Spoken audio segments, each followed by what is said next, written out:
Assalamualaikum warahmatullahi wabarakatuh. Ketemu lagi bersama saya Sri Wahyuni. Kali ini kita akan membahas tentang yang namanya gerak lurus. Nah, gerak itu adalah bisa kalian perhatikan pada gambar. Di sini ada titik A. Nah, di mana ada juga titik B. Jadi ada seseorang yang sedang berjalan dari titik A ke titik B. Nah, dari gambar tersebut kita bisa mengartikan gerak itu adalah apa yang dimaksud dengan gerak. Berarti gerak itu adalah perpindahan suatu benda dari kedudukan yang satu pada kedudukan lainnya. Gerak menurut keadaan benda itu dibagi menjadi gerak nyata, yakni gerak yang dapat dilihat secara langsung. Contohnya saja pada saat kalian memperhatikan gerobak yang didorong oleh seseorang. Nah, itu kan berpindah dari tempat yang satu ke tempat yang lainnya. Contohnya lagi itu adalah pada saat seseorang itu main skuter, kan dia berpindah juga. Itu kan gerak nyata yang kalian dapat lihat secara langsung. Kemudian ada juga yang disebut dengan gerak semu, gerak suatu benda yang diam tapi seolah-olah itu bergerak. Pada saat kalian berada di dalam mobil yang sedang melaju, nah kalian perhatikan kan di kaca jendela mobil, kalian memperhatikan bagian yang di samping jalan itu sebenarnya dia diam, tapi seolah-olah dia itu sedang bergerak. Nah, itulah contoh dari yang namanya gerak semu. Kemudian gerak menurut lintasannya. Ada yang disebut dengan gerak lurus, berarti gerak yang lintasannya berupa garis lurus. Kemudian ada juga gerak melingkar, gerak yang lintasannya itu berupa lingkaran. Contohnya aja kan jam dinding itu kan melingkar. Roda yang berputar pada porosnya itu juga gerak melingkar. Nah, kemudian gerak parabola. Gerak parabola ini adalah gerak yang lintasannya setengah dari lingkaran. Nah, bisa kalian perhatikan di sana ada gambar sebuah peluru yang dilempar, itu kan akan membentuk yang namanya lintasan parabola. Nah, yang pertama dulu adalah gerak lurus, di mana gerak lurus itu dibagi menjadi berdua. Ada gerak lurus beraturan yang bisa juga disebut dengan yang namanya GLB. Ada juga gerak lurus berubah beraturan yang disingkat dengan yang namanya GLBB. Sekarang gerak lurus beraturan atau bisa juga disebut dengan GLB, gerak lurus yang memiliki kecepatan yang tetap karena tidak ada percepatan pada objek. Jadi nilai percepatan pada objek yang mengalami GLB itu adalah sama dengan 0. Nah, ini ada beberapa rumus dari gerak lurus beraturan, di mana V itu sama dengan S dibagi dengan T. Untuk mencari jarak berarti V dikalikan dengan T. Untuk mencari waktu T sama dengan S per P. Nah, masing-masing di sana ada keterangannya. Kalau untuk V itu adalah kecepatan satuan meter per sekon atau bisa juga kilometer per jam. Untuk S itu adalah jarak meter, sedangkan T itu adalah menyatakan waktu dalam satuan sekon. Dan di sini ada grafik dari GLB, grafik kecepatan terhadap waktu, kemudian ada juga grafik jarak terhadap waktu. Bisa kalian perhatikan sendiri di sana. Kalau untuk grafik kecepatan terhadap waktu itu kan berupa garis lurus, dia datar aja kecepatannya tetap. Sedangkan untuk X grafik jarak terhadap waktu itu berupa garis miring, dimana kecepatannya juga mengalami tetap nilainya. Nah, Nah, di sini ada hasil Descartes-Temer untuk GLB. Antara titik satu dengan titik lainnya itu jaraknya itu sama.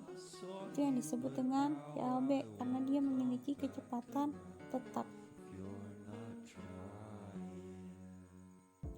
Nah, di sini ada titik A. Dia berjalan ke titik B dengan jarak 400 meter. Kemudian berbalik arah dia ke titik C dengan jarak itu 180 meter. Nah, dari sini kalian bisa menentukan antara jarak dengan perpindahan. Bahwa jarak dengan perpindahan itu beda loh nilainya. Dimana kalau untuk jarak, itu kan jarak yang ditempuh seseorang dari titik A sampai ke titik C. Berarti tinggal kalian tambahkan aja 400 meter ditambahkan dengan 180 meter, hasilnya 580 meter. Beda kalau untuk perpindahan, dimana perpindahan itu merupakan besaran vektor. Jadi kalian memperhatikan arahnya. Jika arahnya itu ke kanan berarti kan positif, jika arahnya ke kiri berarti tinggal kalian kurangkan aja, dia bertanda negatif. Jadi kalian hanya memperhatikan kedudukannya aja, dari kedudukan awal ke kedudukan akhir. Dimana perpindahan itu kan dari A ke B, dia ke kanan berarti kan positif 400 meter.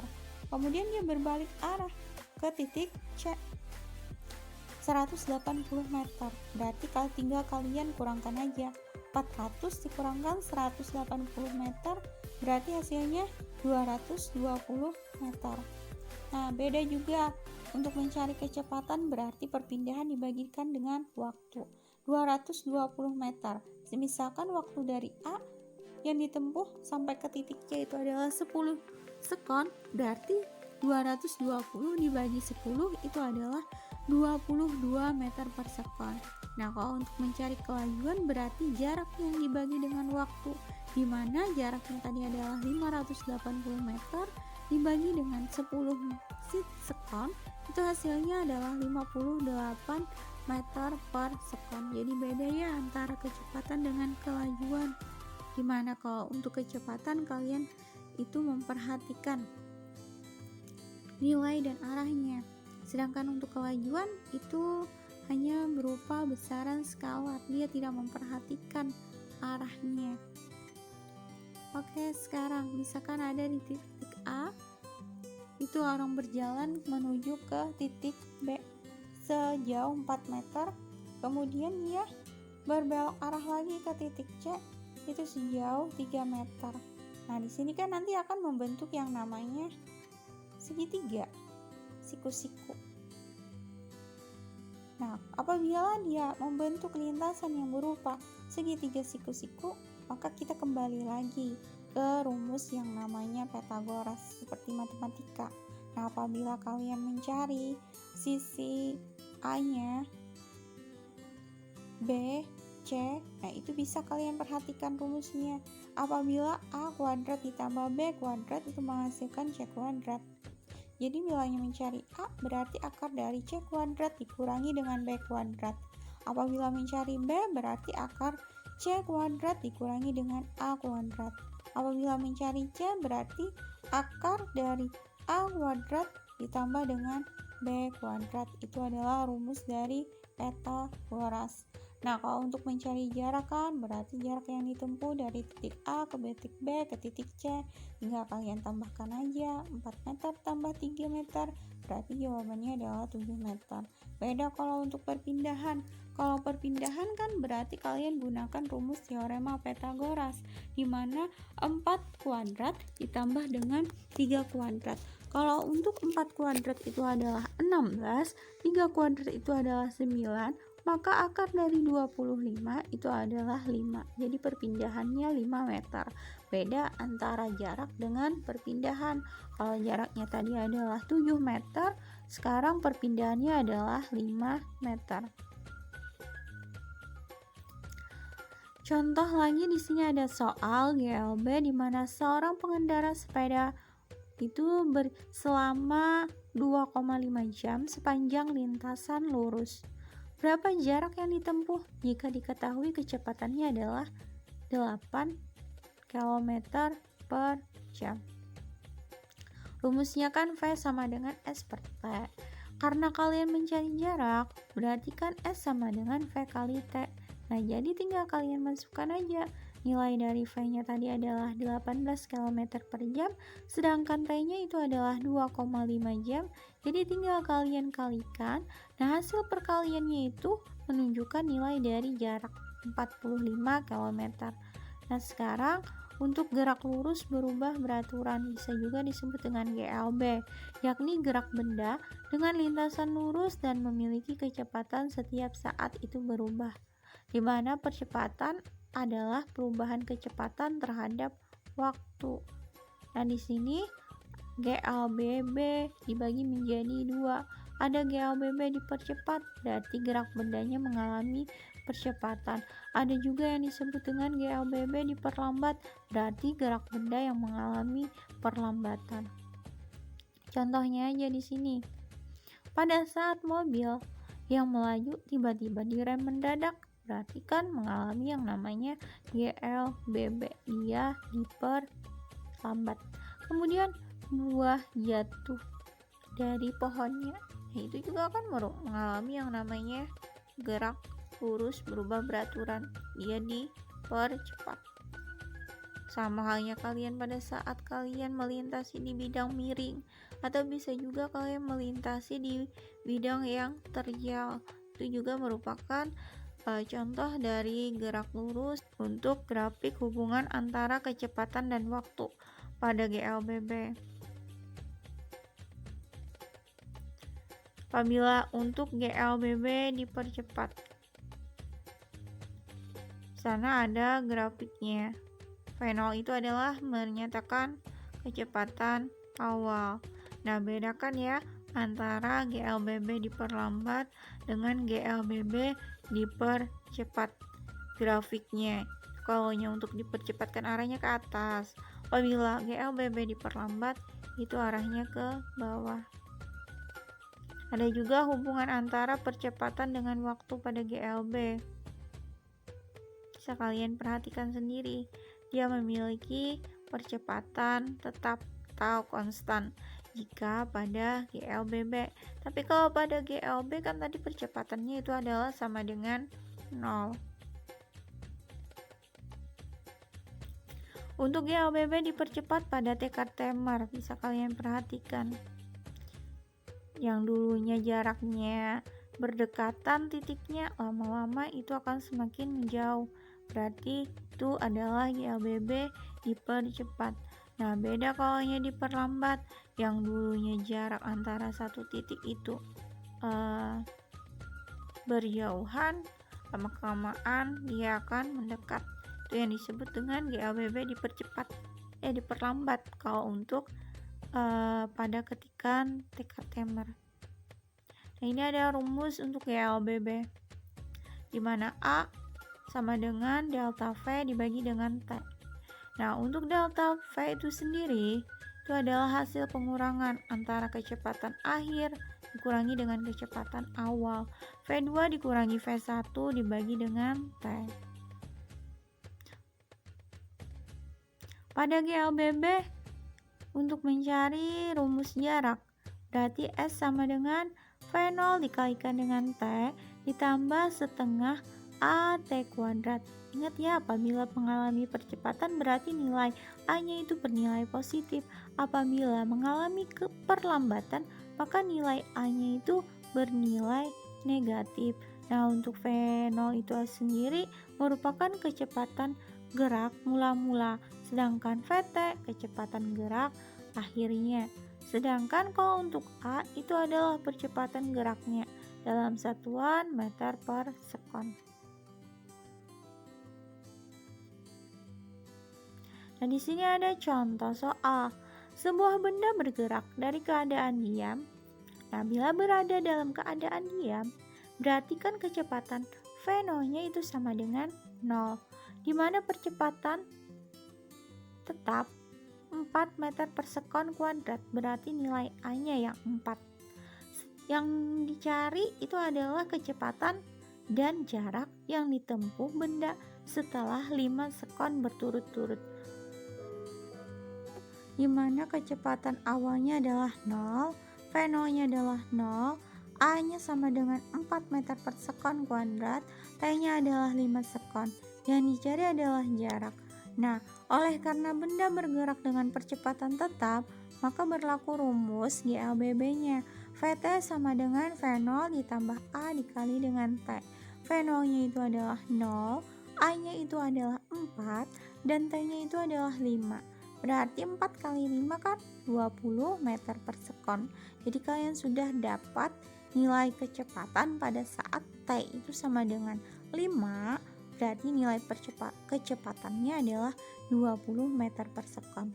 Nah, dengan demikian kalian bisa menentukan jarak yang ditempuh pada benda tersebut, di mana S sama dengan V0 dikalikan dengan T ditambah dengan setengah AT kuadrat. Nah, dimana kan V0-nya tadi adalah 0, berarti apapun bilangan yang dikalikan dengan 0 itu hasilnya adalah 0. Dan ditambah dengan setengah, A-nya tadi adalah 4, sedangkan T-nya adalah 5. 5 pangkat 2 kan 25, sedangkan 4 dibagi 2, 2. 2 dikalikan 25 itu hasilnya adalah 50 meter. Jadi kecepatan dan jarak yang ditempuh benda setelah 5 sekon berturut-turut itu adalah 20 meter per sekon dengan 50 meter. Oke, untuk contoh soal selanjutnya, di mana sebuah mobil balap direm dari kelajuan 20 meter per sekon menjadi 5 meter per sekon. Berarti kan V awalnya itu 20, kemudian VT-nya itu adalah 5. Dalam jarak 75 meter. Berarti yang diketahui itu adalah S-nya ya. Kemudian yang dicari adalah jaraknya lagi. Mobil tersebut akan berhenti setelah menempuh jarak sejauh berapa. Nah, oke, sekarang kalian perhatikan di sini. V0-nya 20 meter per sekon, VT-nya 5 meter per sekon. S1-nya kan 75 meter per sekon. Itu salah tulis tuh. S1-nya itu adalah 75 meter. Yang dicari adalah S2. Kalian tinggal tentukan dulu mula-mula perlambatannya. VT kuadrat sama dengan V0 kuadrat dikurang 2A dikalikan dengan S1. Nah, tinggal kalian masukkan. VT-nya tadi 5. 5 pangkat 2, 25. V0-nya adalah 20. 20 pangkat 2, 400. 2 kali 75 itu adalah 150A. Nah, tinggal kalian sebelah ruaskan aja ya. 400 dikurang 25 itu adalah 375. Nah, 375 kalian bagi dengan 150. Itu hasilnya 2,5 meter per sekon. Nah, kemudian baru kalian bisa menentukan jarak yang kedua. Jarak berikutnya dengan memasukkan nilai percepatannya itu adalah 2,5 meter per sekon. Nilai perlambatannya bukan percepatan. VT kuadrat sama dengan V0 kuadrat dikurangi dengan 2 dikalikan dengan A dikalikan dengan S2, jarak yang kedua. Nah, VT-nya itu adalah 0, kemudian V0-nya itu mula-mulanya adalah 5 dikurangi dengan 2 dikalikan dengan percepatannya tadi sudah didapat 2,5 meter per sekon kuadrat. Tinggal kalian masukkan aja ya.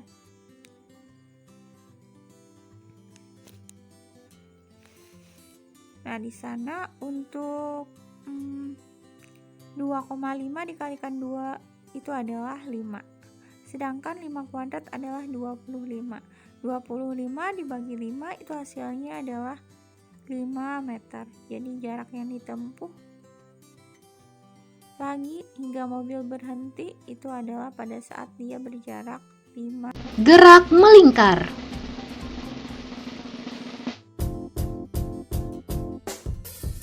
Dalam kehidupan sehari-hari, kita selalu mengamati benda yang bergerak. Dalam pergerakannya, benda-benda tersebut ada yang bergerak dengan lintasan lurus, lintasan parabola, lintasan melingkar, bahkan lintasan yang tidak beraturan. Pada materi pembelajaran sebelumnya, kamu telah mempelajari gerak benda yang lintasannya lurus dan parabola. Selanjutnya, dalam video ini kamu akan mempelajari gerak benda yang lintasannya berbentuk lingkaran, yang disebut sebagai gerak melingkar. Perlu diingat bahwa pada gerak melingkar, benda mengalami lintasan berbentuk lingkaran yang sumbu putarnya berada di luar tinjauan partikel benda tersebut. Hal inilah yang membedakan antara gerak melingkar dengan gerak rotasi, yang mana pada gerak rotasi memiliki sumbu putar yang berada di dalam tinjauan partikel benda. Misalnya pada sebuah roda, saat roda berputar, secara umum roda dikatakan mengalami gerak rotasi, karena kita meninjau roda secara keseluruhan dan roda hanya berputar pada porosnya. Sedangkan pada gerak melingkar, yang kita tinjau adalah titik partikel pada ujung roda yang mengalami perpindahan posisi setiap saat, sehingga dalam perpindahannya membentuk lintasan berupa lingkaran. Hampir setiap hari kita melihat sepeda motor, mobil, dan kendaraan beroda lainnya. Apa yang terjadi seandainya kendaraan tersebut tidak memiliki roda? Ya, tentu kendaraan tersebut tidak akan bergerak. Sepeda motor dan mobil dapat berpindah tempat karena adanya titik partikel pada ujung-ujung roda yang berputar. Putaran titik partikel pada ujung roda merupakan contoh gerak melingkar dalam kehidupan sehari-hari. Masih banyak lagi gerakan benda yang berbentuk melingkar, seperti lintasan jarum jam tangan dan jarum jam dinding, gerak titik pada ujung compact disc, gerak titik partikel pada ujung pisau blender, gerakan seorang pelari yang menempuh lintasan berbentuk lingkaran, hingga orbit satelit mengelilingi bumi. Dapatkah kamu menyebutkan contoh lainnya? Tuliskan dalam lembar kerjamu. Untuk memahami bagaimana benda dapat bergerak dalam lintasan yang melingkar, kamu akan mempelajari jenis-jenis gerak melingkar, yaitu gerak melingkar beraturan dan gerak melingkar berubah beraturan, beserta besaran-besaran fisika yang mempengaruhinya. Gerak melingkar beraturan. Terdapat 4 masalah utama yang akan kita bahas pada bagian gerak melingkar beraturan, yaitu apakah yang dimaksud dengan gerak melingkar beraturan? Apa saja besaran-besaran dalam gerak melingkar beraturan? Bagaimanakah analogi gerak melingkar beraturan dengan gerak lurus beraturan? Dan bagaimana hubungan roda-roda dalam gerak melingkar beraturan? Berdasarkan permasalahan-permasalahan tersebut, tuliskan hipotesismu di dalam lembar kerja. Apakah yang dimaksud dengan gerak melingkar beraturan? Gerak melingkar beraturan adalah gerak suatu benda yang menempuh lintasan berbentuk lingkaran dengan kelajuan linear konstan, namun arah kecepatan linearnya selalu berubah. Ciri-ciri gerak melingkar beraturan adalah memiliki kelajuan linear tetap yang arah vektornya berubah setiap waktu. Besar dan arah vektor kecepatan sudut tetap sehingga percepatan sudut sama dengan 0. Besar percepatan sentripetal tetap dengan arah selalu menuju ke pusat lingkaran. Apa saja besaran-besaran dalam gerak melingkar beraturan? Tunggu dulu. Untuk mempelajari besaran-besaran dalam gerak melingkar beraturan, kamu harus mengetahui terlebih dahulu konversi satuan sudut dalam gerak melingkar beraturan dan berlaku juga untuk gerak melingkar berubah beraturan. Konversi satuan sudut dalam gerak melingkar adalah sebagai berikut. Satu putaran sama dengan 360 derajat sama dengan 2 pi radian, dengan nilai pi adalah 3,14. Namun dalam perhitungan gerak melingkar, biasanya nilai pi tidak perlu dijabarkan, cukup ditulis dengan simbol pi. Satuan sudut yang baku atau sesuai dengan standar internasional dinyatakan dalam radian. Jika sudut dalam perhitungan diketahui dalam putaran atau derajat, maka ubahlah ke dalam bentuk radian agar hasil perhitunganmu tepat. Contoh soal. Ubahlah sudut 30 derajat ke dalam radian dan putaran. Diketahui besar sudut 30 derajat. Ditanya besar sudut dalam radian dan besar sudut dalam putaran. Maka dapat kita jawab, ingat bahwa 360 derajat sama dengan 2 pi radian sama dengan 1 putaran. Maka besar sudut dalam radian 30 derajat per 360 derajat dikali 2 pi radian, sama dengan 1/6 pi radian. Kemudian besar sudut dalam putaran, 30 derajat per 360 derajat dikali 1 putaran, sama dengan 1/12 putaran. Berapa radian sudut pusat yang dibentuk oleh 1/4 putaran? Diketahui banyak putaran sama dengan 1/4 putaran. Ditanya besar sudut dalam radian. Maka dapat kita jawab, ingat bahwa 360 derajat sama dengan 2 pi radian sama dengan 1 putaran. Maka besar sudut dalam radian, 1/4 putaran sama dengan 1/4 dikali 2 pi radian, yaitu setengah pi radian. Jadi, apa saja besaran-besaran yang berlaku dalam gerak melingkar beraturan? Terdapat 5 besaran pada gerak melingkar beraturan. 1. Periode. Periode adalah waktu yang diperlukan benda untuk menempuh 1 kali putaran. Jika titik pada ujung compact disc membutuhkan waktu 2 second untuk menempuh 1 kali putaran, maka dapat dikatakan bahwa periode compact disc adalah 2 second. Jika untuk menempuh n putaran sebuah benda memerlukan waktu selama t second, maka periode putaran benda dirumuskan. Periode sama dengan lama benda berputar dibagi dengan banyak putaran yang dilakukan benda dalam selang waktu t. 2. Frekuensi. Frekuensi adalah banyaknya putaran yang dilakukan benda dalam waktu 1 second. Jika dalam waktu 1 second sebuah compact disc mampu berputar sebanyak 10 kali, maka frekuensi benda tersebut adalah 10 putaran per second atau 10 Hz. Jika dalam waktu t second sebuah benda berputar sebanyak n kali, frekuensi putaran benda dirumuskan. Frekuensi sama dengan banyak putaran yang dilakukan benda dibagi dengan lamanya benda berputar.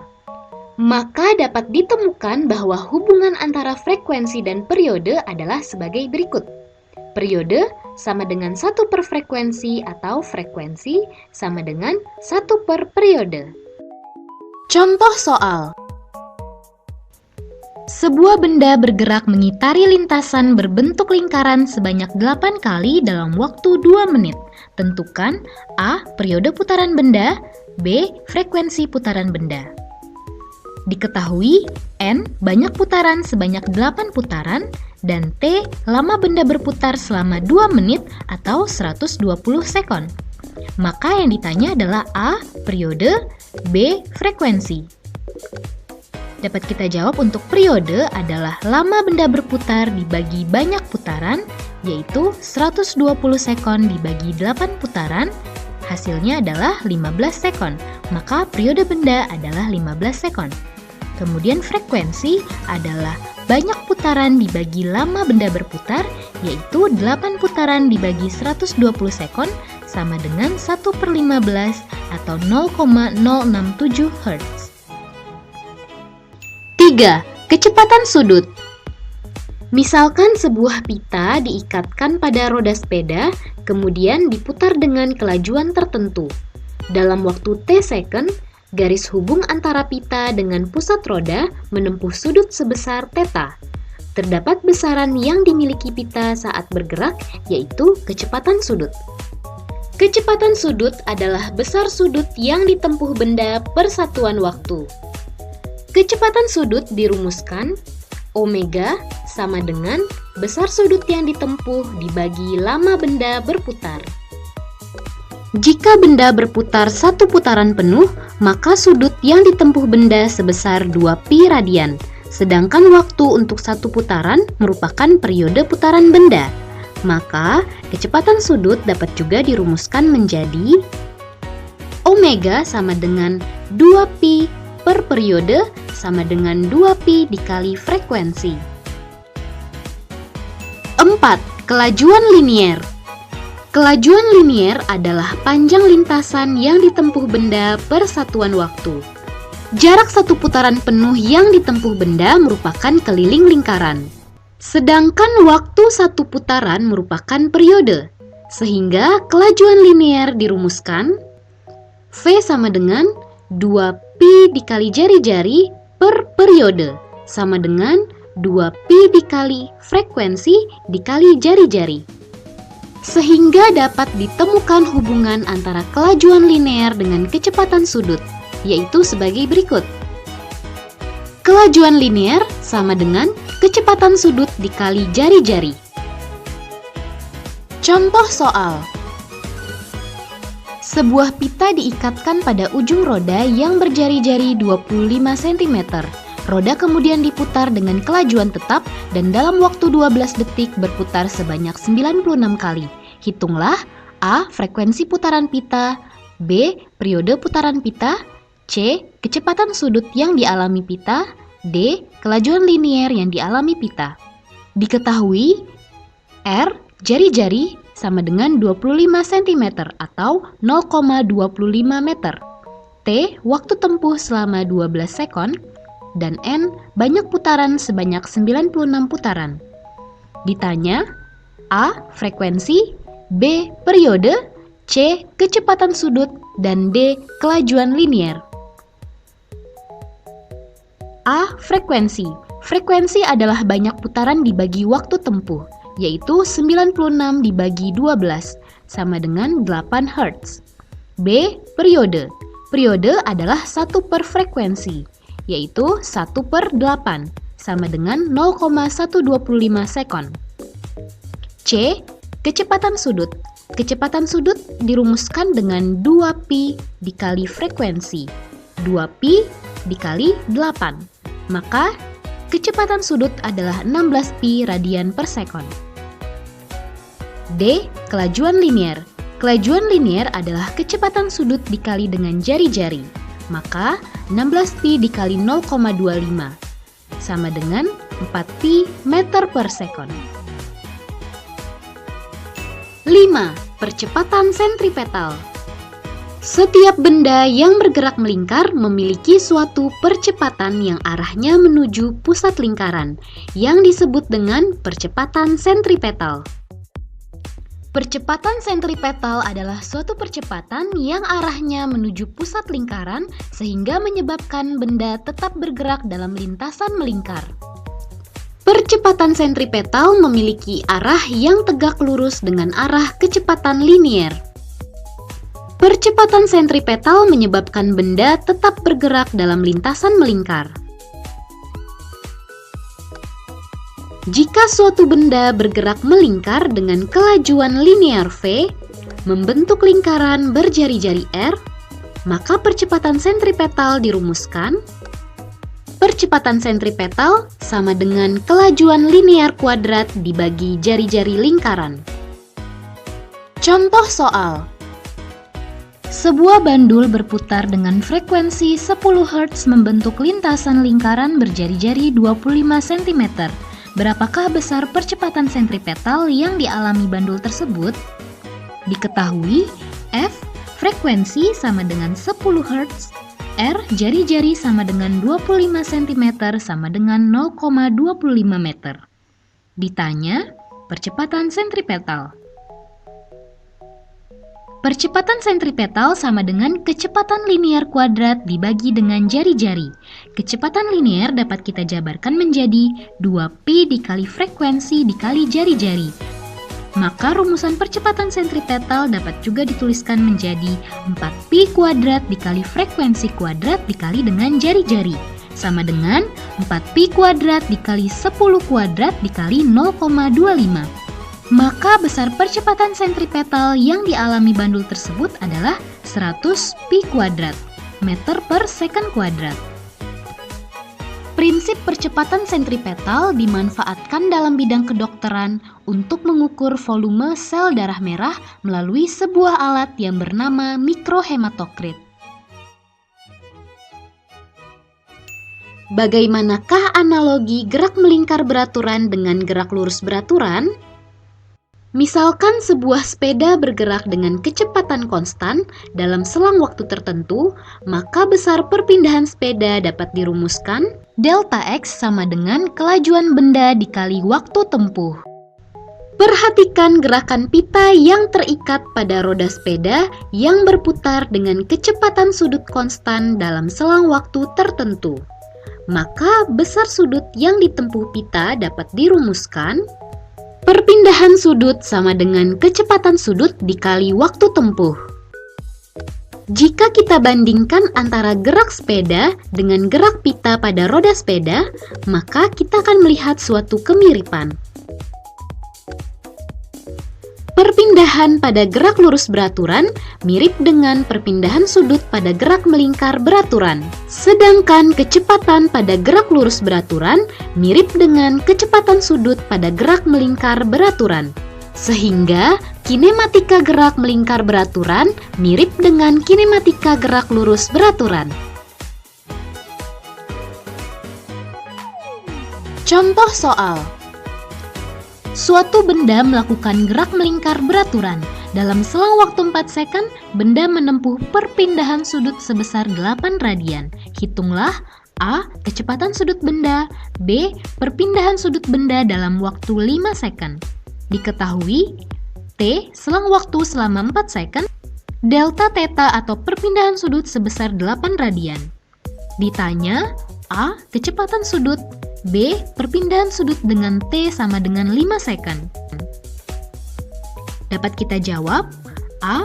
Kecepatan sudut adalah perpindahan sudut dibagi dengan selang waktu. Maka kita dapatkan kecepatan sudut sebesar 2 radian per second. B. Mencari perpindahan sudut dalam waktu 5 second. Perpindahan sudut adalah kecepatan sudut dikali dengan selang waktu. Telah kita dapatkan kecepatan sudut pada perhitungan sebelumnya sebesar 2 radian per second.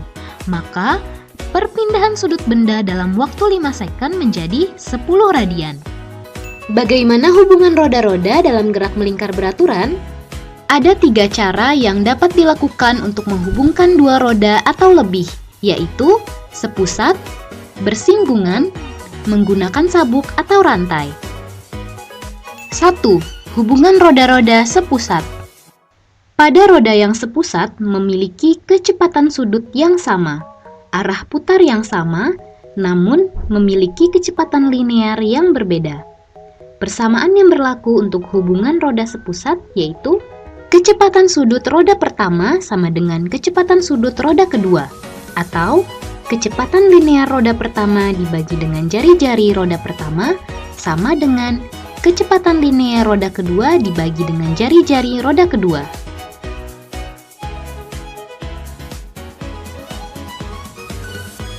2. Hubungan roda-roda bersinggungan. Pada roda-roda yang bersinggungan memiliki kelajuan linear yang sama dan kecepatan sudut yang berbeda, sehingga berlaku persamaan berikut. Kecepatan linear roda pertama sama dengan kecepatan linear roda kedua, atau jari-jari roda pertama dikali dengan kecepatan sudut roda pertama sama dengan jari-jari roda kedua dikali kecepatan sudut roda kedua.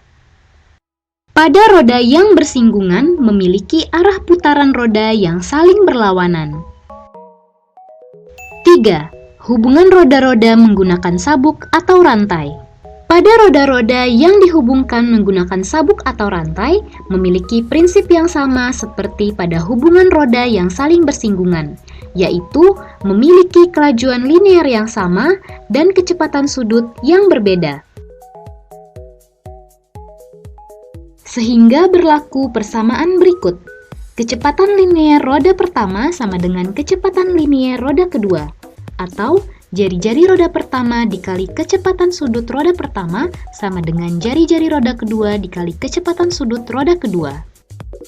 Pada roda-roda yang dihubungkan menggunakan sabuk atau rantai memiliki arah putaran yang saling searah.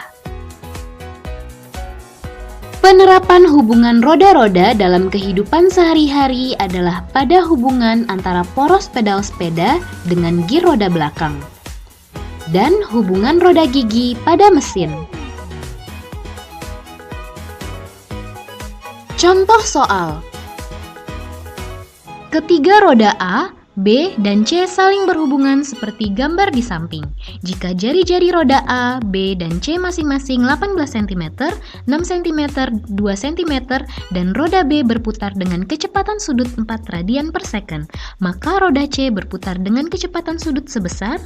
Diketahui, jari-jari roda A sama dengan 18 cm, jari-jari roda B sama dengan 6 cm, jari-jari roda C sama dengan 2 cm, dan kecepatan sudut roda B sama dengan 4 radian per second.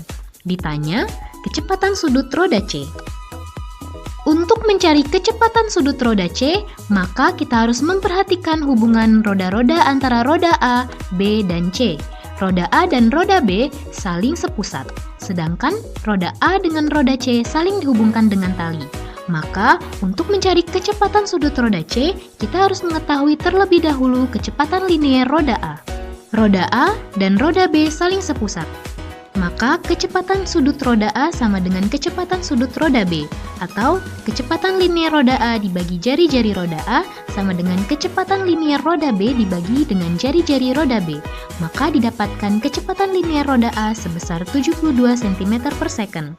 Selanjutnya, kita mengetahui bahwa hubungan roda A dan roda C saling dihubungkan dengan tali. Maka berlaku persamaan, kecepatan linier roda A sama dengan kecepatan linier roda C, atau kecepatan sudut roda A dikali jari-jari roda A sama dengan kecepatan sudut roda C dikali jari-jari roda C. Maka kita dapatkan kecepatan sudut roda C sebesar 36 radian per second. Jadi, roda C berputar dengan kecepatan sudut 36 radian per second. Setelah masing-masing permasalahan yang diungkapkan di awal terjawab, periksa kembali hipotesismu. Apakah hipotesismu terbukti? Tuliskan kesimpulanmu mengenai gerak melingkar beraturan dalam lembar kerja. Agar semakin memahami gerak melingkar beraturan, kerjakanlah soal yang terdapat dalam lembar kerja secara mandiri.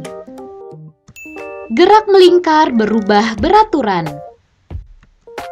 Terdapat 3 permasalahan utama yang akan kita bahas dalam gerak melingkar berubah beraturan, yaitu apakah yang dimaksud dengan gerak melingkar berubah beraturan, apa saja percepatan yang berlaku dalam gerak melingkar berubah beraturan, dan bagaimana analogi gerak melingkar berubah beraturan dengan gerak lurus berubah beraturan. Berdasarkan permasalahan-permasalahan tersebut, tuliskan hipotesismu dalam lembar kerja. Apakah yang dimaksud dengan gerak melingkar berubah beraturan? Gerak melingkar berubah beraturan adalah gerak benda yang lintasannya melingkar dengan percepatan sudut tetap. Karena adanya percepatan sudut yang konstan, maka kecepatan sudut dan kecepatan linier benda berubah. Jika percepatan sudut searah dengan perubahan kecepatan sudut, maka perputaran benda semakin cepat, disebut sebagai gerak melingkar berubah beraturan dipercepat. Sebaliknya, jika percepatan sudut berlawanan arah dengan perubahan kecepatan sudut, maka benda bergerak semakin lambat, disebut gerak melingkar berubah beraturan diperlambat. Ciri-ciri gerak melingkar berubah beraturan adalah: 1. Percepatan sudut konstan. 2. Kecepatan sudut berubah. 3. Kecepatan linier berubah. 4. Memiliki percepatan sentripetal dan percepatan tangensial. Apa saja percepatan yang berlaku pada gerak melingkar berubah beraturan? Terdapat 4 percepatan yang berlaku pada gerak melingkar berubah beraturan. 1. Percepatan sudut. Hal terpenting yang membedakan antara gerak melingkar beraturan dengan gerak melingkar berubah beraturan adalah percepatan sudut. Pada gerak melingkar beraturan, percepatan sudut sama dengan 0, sedangkan pada gerak melingkar berubah beraturan, percepatan sudut memiliki nilai konstan atau tetap dan tidak 0. Jadi, Apa itu percepatan sudut? Percepatan sudut adalah perubahan kecepatan sudut dalam selang waktu tertentu. Yang dirumuskan, percepatan sudut sama dengan kecepatan sudut dibagi selang waktu tertentu. Contoh soal. Mobil yang sedang melaju dalam lintasan melingkar pada kecepatan sudut 50 radian per second mengalami gerak melingkar berubah beraturan dipercepat dalam selang waktu 2,5 second. Tentukan percepatan sudut yang dialami mobil. Diketahui, kecepatan sudut sama dengan 50 radian per second, T atau selang waktu sama dengan 2,5 second. Ditanya, percepatan sudut yang dialami mobil. Maka dapat kita jawab, percepatan sudut adalah kecepatan sudut dibagi dengan selang waktu. Karena kecepatan sudut adalah 50 radian per second dan selang waktu 2,5 second, maka didapatkan percepatan sudut sama dengan 20 radian per second kuadrat. Jadi, percepatan sudut yang dialami mobil sebesar 20 radian per second kuadrat. 2. Percepatan sentripetal. Sama seperti gerak melingkar beraturan, pada gerak melingkar berubah beraturan juga memiliki percepatan sentripetal. Karena setiap benda yang mengalami gerak melingkar pasti mengalami percepatan sentripetal. Percepatan sentripetal adalah percepatan yang arahnya menuju pusat lingkaran, sehingga menyebabkan benda tetap bergerak dalam lintasan melingkar.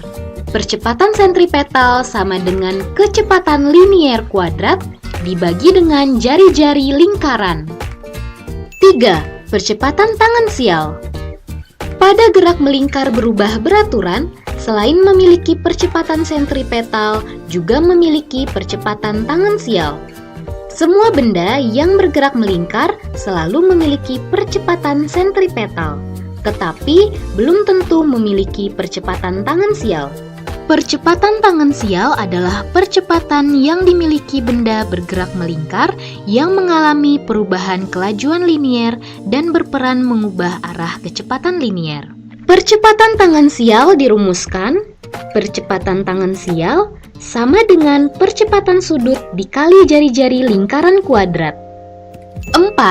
Percepatan total. Percepatan total adalah hasil penjumlahan vektor dari percepatan sentripetal dan percepatan tangensial. Karena arah percepatan sentripetal dan percepatan tangensial saling tegak lurus, maka besar dan arah percepatan total dinyatakan oleh persamaan berikut. Besar percepatan total sama dengan akar percepatan sentripetal kuadrat ditambah dengan percepatan tangensial kuadrat. Dan arah percepatan total sama dengan arkus tangen dari percepatan tangensial dibagi dengan percepatan sentripetal. Contoh soal. Benda yang semula diam diputar dengan percepatan sudut 15 radian per second kuadrat. Benda tersebut berada 1 meter dari sumbu putar. Tepat pada waktu 0,4 second benda mengalami percepatan total sebesar. Diketahui, percepatan sudut sama dengan 15 radian per second kuadrat. Jari-jari benda dari sumbu putar sama dengan 1 meter dan selang waktu tempuh sama dengan 0,4 second. Ditanya, percepatan total. Percepatan total adalah penjumlahan vektor dari percepatan sentripetal dan percepatan tangensial yang dirumuskan sebagai berikut. Maka untuk mencari percepatan total, kita harus mengetahui terlebih dahulu percepatan sentripetal dan percepatan tangensial. Pertama, kita akan mencari percepatan sentripetal. Percepatan sentripetal didapatkan dari kecepatan sudut kuadrat dikali dengan jari-jari. Sedangkan kecepatan sudut kita dapatkan dari percepatan sudut dikali dengan selang waktu tempuh. Maka, percepatan sentripetal kita dapatkan sebesar 36 meter per second kuadrat. Selanjutnya, kita akan mencari percepatan tangensial. Percepatan tangensial didapatkan dari percepatan sudut dikali dengan jari-jari. Maka, percepatan tangensial didapatkan senilai 15 meter per second kuadrat. Setelah mengetahui percepatan sentripetal dan percepatan tangensial, kita akan menghitung percepatan total dari penjumlahan vektor percepatan sentripetal dan percepatan tangensial, yaitu didapatkan senilai 39 meter per second kuadrat. Jadi, percepatan total yang dialami benda tersebut adalah 39 meter per second kuadrat. Bagaimana analogi gerak melingkar berubah beraturan dengan gerak lurus berubah beraturan? Sama halnya dengan gerak melingkar beraturan, pada gerak melingkar berubah beraturan juga memiliki kinematika gerak yang mirip dengan gerak lurus berubah beraturan. Karena perpindahan pada gerak lurus berubah beraturan mirip dengan perpindahan sudut pada gerak melingkar berubah beraturan. Kecepatan pada gerak lurus berubah beraturan mirip dengan kecepatan sudut pada gerak melingkar berubah beraturan. Dan percepatan pada gerak lurus berubah beraturan mirip dengan percepatan sudut pada gerak melingkar berubah beraturan. Sehingga persamaan pada gerak melingkar berubah beraturan mirip dengan persamaan pada gerak lurus berubah beraturan. Contoh soal. Baling-baling kipas yang mulanya diam dipercepat beraturan selama 10 detik. Kecepatan sudut titik pada ujung baling-baling kipas tersebut 20 radian per second. Hitunglah besar sudut yang ditempuh ujung baling-baling kipas selama 10 detik. Diketahui, kecepatan sudut awal sama dengan 0, waktu tempuh sama dengan 10 second, dan kecepatan sudut pada waktu T adalah 20 radian per second. Ditanya, perpindahan sudut selama 10 detik. Perpindahan sudut dirumuskan sebagai berikut. Delta theta sama dengan omega 0 dikali T ditambah setengah alfa T kuadrat. Untuk mencari perpindahan sudut, kita harus mengetahui terlebih dahulu percepatan sudut. Nilai percepatan sudut didapatkan dari rumusan omega T sama dengan omega 0 ditambah alfa kali T. Maka, nilai percepatan sudut didapatkan sebesar 2 radian per second kuadrat. Setelah mengetahui nilai percepatan sudut, kita bisa menghitung besar sudut yang ditempuh ujung baling-baling kipas menggunakan rumusan awal. Maka didapatkan besar sudut yang ditempuh sebesar 100 radian. Jadi, besar sudut yang ditempuh ujung baling-baling kipas adalah 100 radian.